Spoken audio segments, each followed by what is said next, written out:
I reckon it all started going sideways the day my sister, Ginny, came back from California. See, I'm Mike Tanner, just a regular guy from Tennessee, 32 years old, working a steady job at the lumberyard.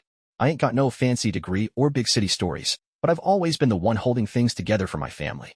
That's me, Reliable Mike, the guy who shows up with a toolbox or a $20 bill when somebody's in a pinch. So when Ginny rolled into town after 2 years out west, I figured I'd be the first to know. I mean, I'm her big brother, the one who'd been sending her cash to keep her lights on out there. But I wasn't. It was a Saturday in late June 2024, hot as blazes, the kind of day where the air sticks to your skin like damp cotton. I just finished a shift, my boots caked in sawdust, when my cousin Tommy called me up. Hey, Mike, you heading to the barbecue tonight? I stopped dead in my tracks, right there in the parking lot, my truck keys dangling in my hand. What barbecue? I asked, squinting into the sun like it might give me an answer. Tommy laughed, that easy chuckle of his, and said, Ginny's welcome home shindig, man. Whole family's gonna be at Aunt Linda's place. You didn't hear? My stomach did a little flip, like when you miss a step going down the stairs. Nah, nobody told me, I said, trying to keep my voice steady. Tommy paused, then muttered something about how he figured I'd be the one grilling the burgers. Yes, Ginny forgot to mention it, he said, and I could hear the shrug in his tone. Forgot. That word stuck in my craw like a splinter. Ginny, my little sister, the one I'd been propping up since she was a kid, she forgot to tell me about her own party. I hung up and drove home, my old Ford rattling over the back roads. My place ain't much, just a single-wide trailer on a half-acre lot, with a porch I built myself, but it's mine. I sat there on that porch, nursing a warm beer, trying to piece it together. See, Ginny had moved to California 2 years back, chasing some dream of opening a yoga studio. Our folks, they're good people but strapped. Dad's a retired mechanic. Mom works part-time at the diner. So when Ginny called me up crying about rent, I didn't hesitate. I sent her $300 that first month, then $500 the next. Kept it up too, wired her money for groceries, paid her phone bill so she could call home, even covered her car insurance when she got a fender bender out in Sacramento. All told, I reckon I shelled out close to $20,000 over them 2 years. And yeah, I sold my old Harley, the one I'd rebuilt from scratch, to help her get that studio off the ground. She'd call me sometimes, voice all shaky, saying, Mike, I don't know what I'd do without you. I'd just laugh and tell her to keep pushing. That's what brothers do, right? So how in the hell did she forget me? I scrolled through my phone, looking for a text, a missed call, something. Nothing.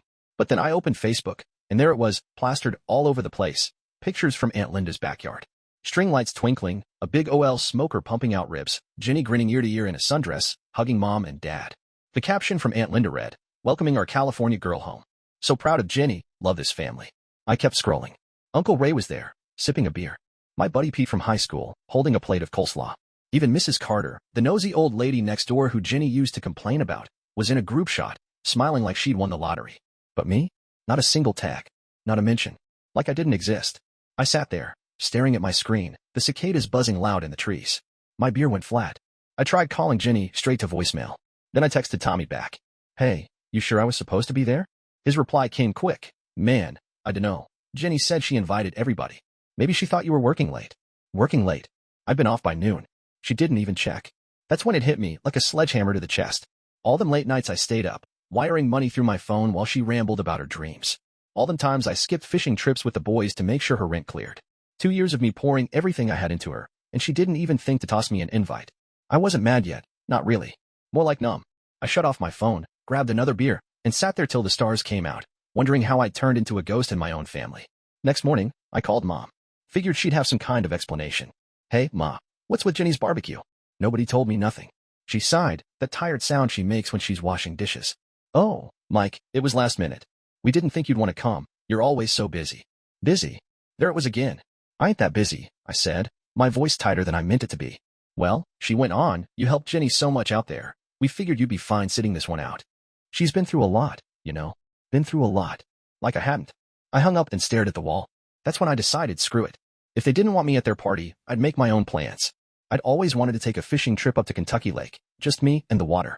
So I grabbed my laptop, booked a cabin for a week, nice one too, with a deck right on the shore, and packed my gear.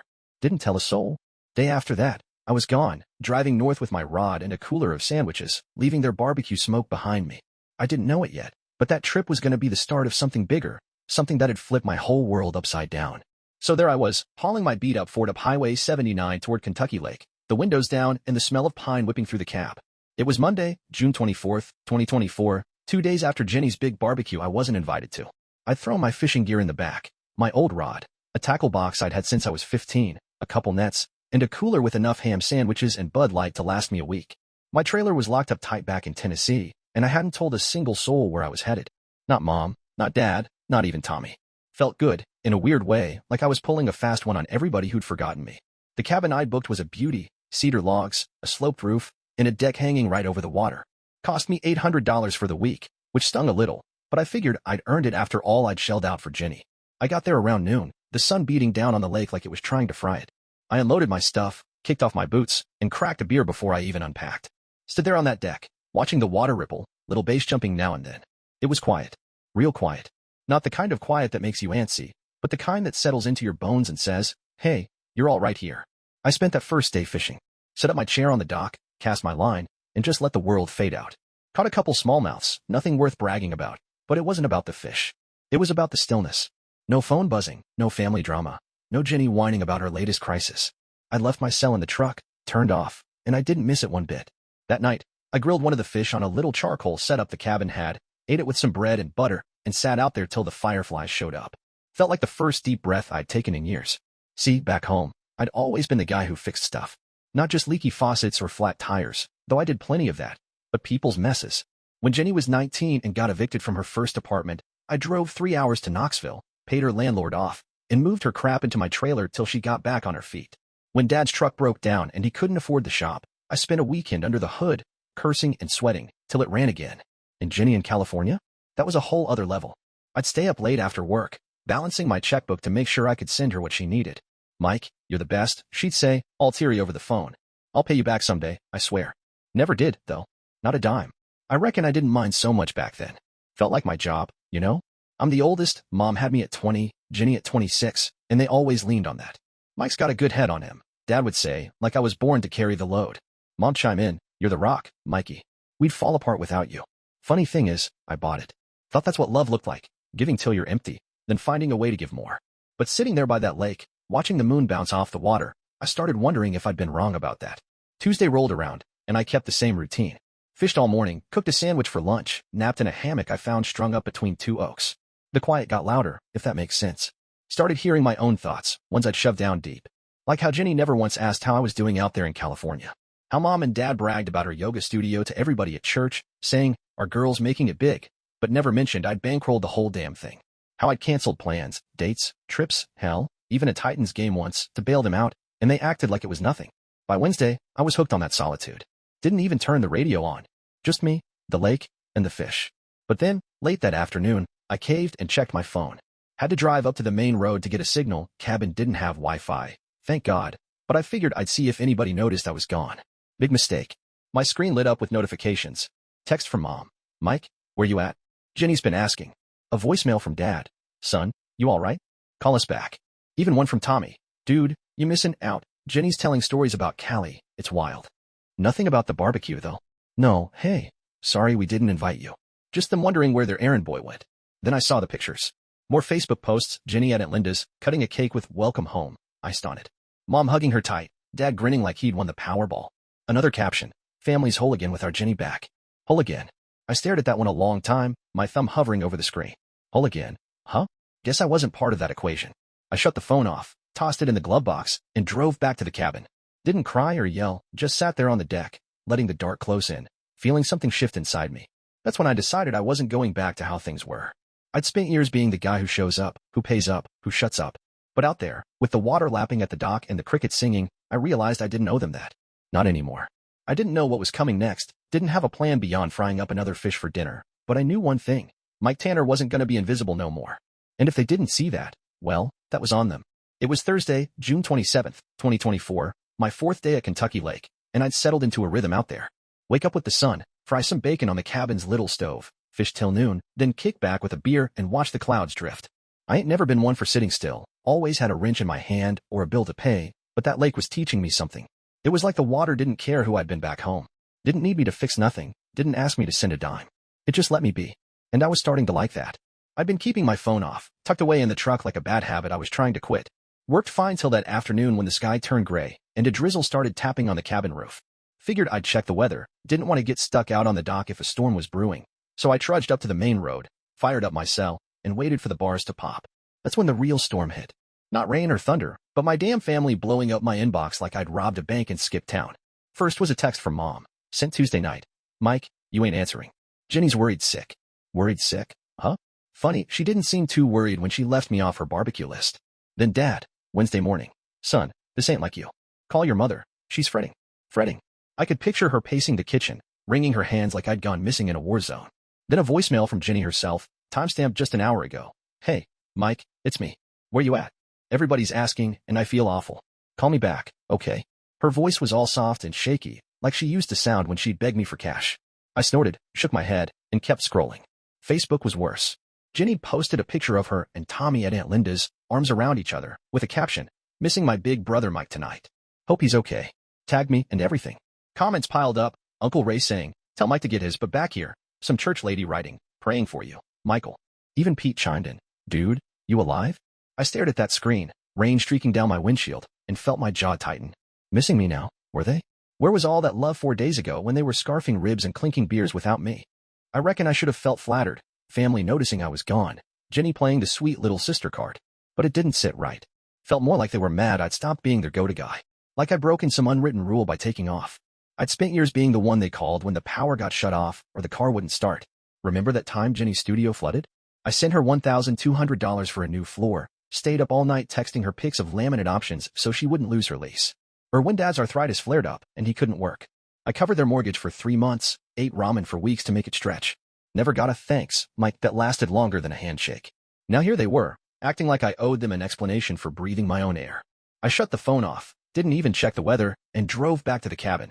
Rain was picking up, drumming steady on the roof, but I didn't care. Sat out on that deck under the overhang, watching the lake turn choppy, and let my mind chew on it. See, I'd always told myself I was doing right by them. Family's family, right? You don't keep score. But sitting there, with the wind kicking up and the water slapping the dock, I started adding it up anyway. 20 grand to Jenny over 2 years. Another 5 or 6 to Mom and Dad when times got tight. My Harley, gone for her yoga dream. Hell, I even paid for her plane ticket home last week. $400 straight from my savings, because she said she couldn't swing it.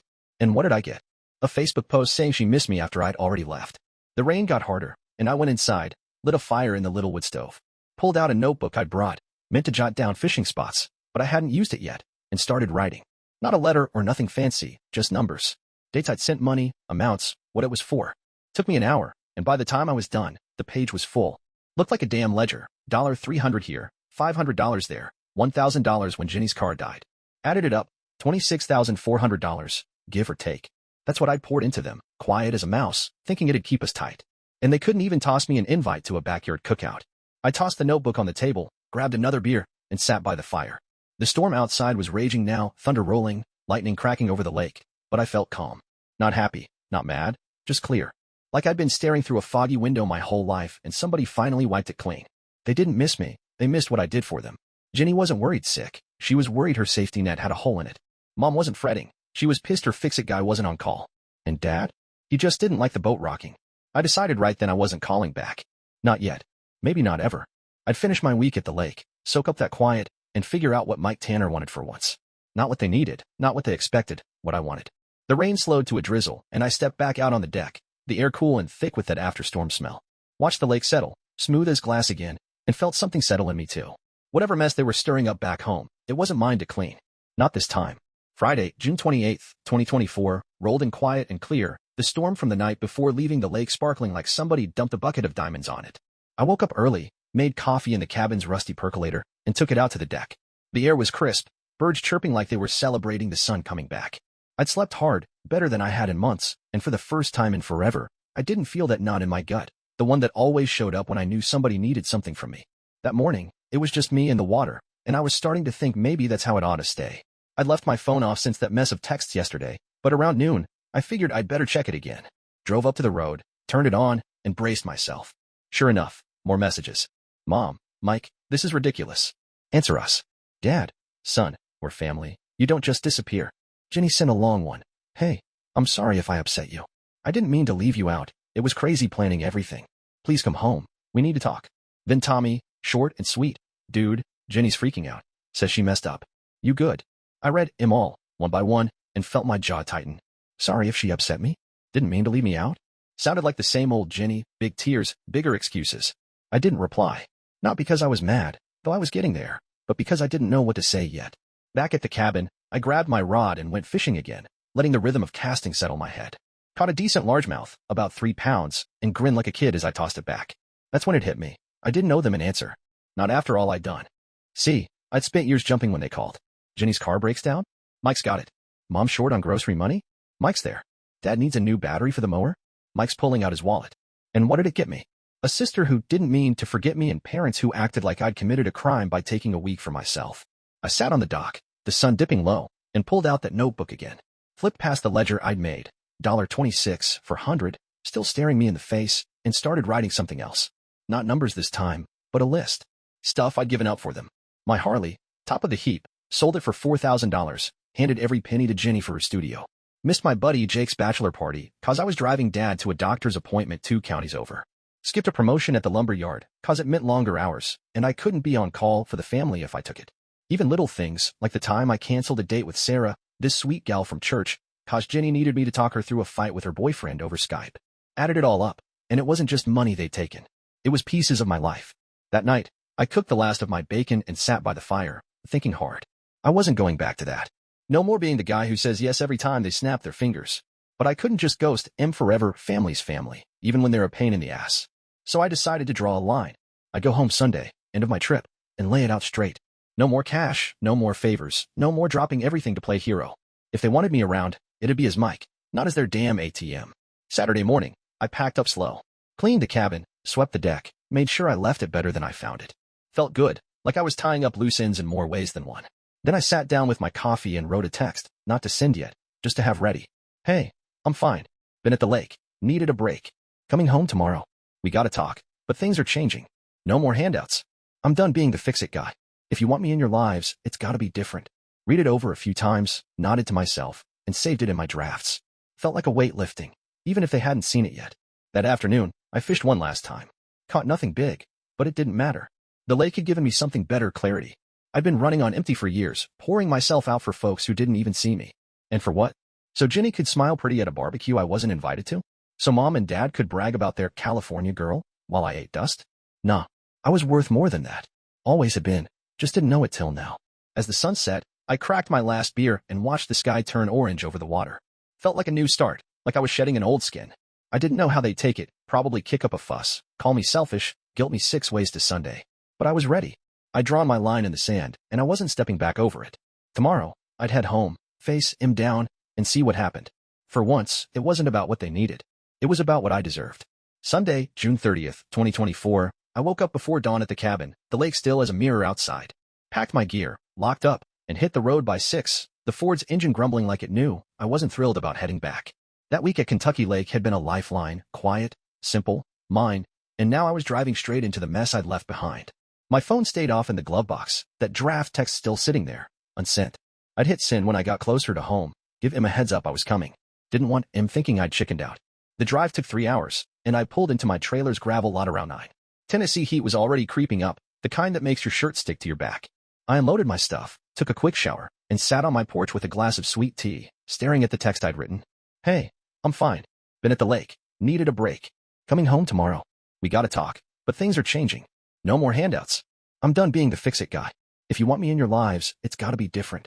My thumb hovered over send. Felt like pulling the pin on a grenade. But I'd made up my mind out there on the water. I wasn't bending no more. So I hit it, sent it to Mom, Dad, Jenny, and Tommy in a group message, then set the phone down and waited. Didn't take long. Mom called first, not 2 minutes later. I let it ring, sipping my tea, till it went to voicemail. Then Dad. Then Jenny. My screen lit up with texts. Mom. Mike. What's this mean? Dad. Son. We need to see you. Jenny. Please call me. I'm so sorry. Tommy just sent a thumbs up, like he got it. I didn't answer none of them. Figured we'd hash it out face to face. Around noon, Mom texted again. We're at the house. Come over when you're ready. We love you. That, we love you felt like a hook, but I wasn't biting yet. Still, I grabbed my keys and drove over. Time to get it done. My folks' place is a brick rancher on the edge of town, yard full of rose bushes Mom fusses over. When I pulled up, Jenny's old Chevy was there, Tommy's Jeep too. Whole crew, ready for the showdown. I walked in, boots loud on the hardwood, and found Em in the living room. Mom was on the couch, eyes red like she'd been crying. Dad stood by the TV, arms crossed, looking like he'd rather be fishing. Jenny sat in the armchair, picking at her nails, and Tommy leaned against the wall, sipping a Coke, watching like it was a ball game. Mike, Mom started, voice all wobbly. Where you been? We've been worried to death. I held up a hand, stopped her cold. I was at Kentucky Lake, I said, keeping it flat. Needed some air. Y'all didn't seem to miss me till I was gone. Jenny's head snapped up. That's not true, she said, eyes wide. I messed up, okay? The barbecue. It was last minute. I didn't think I'd care. I cut in. Or didn't think about me at all. She flinched, didn't answer. Dad cleared his throat. Son, let's not make this a fight. We're family. I laughed, dry as dust. Family. That's what I thought too, till I saw y'all partying without me. After everything I've done. Mom frowned. What's that supposed to mean? I pulled out my phone, opened my banking app, and turned it toward him. 26 grand, I said. That's what I've sent Ginny alone the last 2 years. Car payments, rent, plane tickets. Sold my Harley for her studio. Then there's you and Dad, mortgage, truck parts, doctor bills. I ain't kept score till now, but I'm done pretending it don't matter. Ginny's face went pale. Mike, I didn't ask you to, you didn't have to, I said. You'd call crying, and I'd fix it. Every time. And what did I get? A Facebook post saying you missed me after you forgot me. Dad stepped forward. Now hold on, son. We appreciate you, but you can't throw this in our faces like we're thieves. Ain't throwing nothing, I said. Just saying it out loud. I've been your rock, like you always called me, but I'm tired of sinking so y'all can float. Mom started tearing up. Mike, we didn't mean to hurt you. Ginny's been struggling. We just wanted to celebrate her coming home. And I wanted to be there. I shot back. But I wasn't invited. Not even a text. Y'all acted like I don't exist unless I'm writing a check. Ginny stood up, voice shaky. I'm sorry, okay? I should have told you. I figured you were busy. You're always working. Busy keeping you in California, I said. Busy paying for that party you threw. But I ain't too busy to notice I'm invisible till you need something. Tommy piped up, first time he'd spoken. He's got a point, y'all. Mike's been carrying us, and we didn't even see it. Mom glared at him, but he shrugged. Silence hung there, thick as fog. Then Dad sighed. What do you want, Mike? We can't undo it. I wanted to change, I said. No more money, no more bailing y'all out. If I'm family, treat me like it, not like a damn handyman. That's it. Ginny nodded quick. Okay, I'll pay you back, I swear. I shook my head. Don't want your money. Just want you to see me. Mom reached for my hand, but I stepped back. I'm heading home, I said. Think about it. I ain't disappearing, but I ain't playing the old game neither. Walked out, left him sitting there, and drove back to my trailer. Felt lighter, like I'd dropped a load of bricks. They'd heard me, finally, but I wasn't sure it'd stick. Didn't matter yet. I'd said my piece, and that was enough for now. Monday, July 1st, 2024, I woke up in my trailer to the sound of crows hollering outside, the kind of racket that'd make a dead man sit up. My bed creaked as I rolled out, still feeling that strange lightness from yesterday's showdown at Mom and Dad's. I'd said what I needed to say, walked out with my boots on solid ground for once, and slept like a rock. Didn't know what they'd do with it. Probably stew and squawk like them crows, but I wasn't running back to check. Not this time. I made coffee, strong and black, and sat on my porch, letting the morning heat sink in. Figured I'd head to the lumber yard later, get back to work, keep my hands busy. My phone stayed quiet most of the morning, which surprised me. After all that texting and calling last week, I'd braced for a flood. Mom's guilt trips, Ginny's apologies, Dad's gruff lectures. Nothing. Around 10, I checked it anyway, half expecting a group chat meltdown. Just one message, from Tommy, sent late last night. Man, you stirred the pot good. They're freaking out. Proud of you though. I grinned, shot back a thanks bud, and left it at that. Tommy'd always been the one who got me. Never asked for much, just showed up with a six-pack when I needed to vent. Rest of him though? Radio silence. Work was slow that day, stacking 2x4s, hauling plywood, same old grind. Kept my mind off things, mostly. But when I got home around 5, sweaty and beat, there was a note taped to my door. Mom's handwriting, all loopy and neat. Mike, stopped by. You weren't here. Please call. We're trying. Trying. That word stuck in my throat like a fishbone. Trying what? To drag me back into the old routine? I crumpled the note, tossed it in the trash, and cracked a beer. Didn't call. Didn't feel like it. Tuesday morning, the cracks started showing. I was frying eggs when my phone buzzed. Ginny this time. A long text. Mike, I can't stop thinking about yesterday. I feel awful. You're right. I took you for granted. I told Mom and Dad we need to fix this. Can we meet? Just us? I want to make it right. I stared at it, spatula in hand, eggs sizzling behind me. Part of me wanted to believe her. Ginny's my little sister. Always has been, and I'd spent years telling myself she'd grow up someday.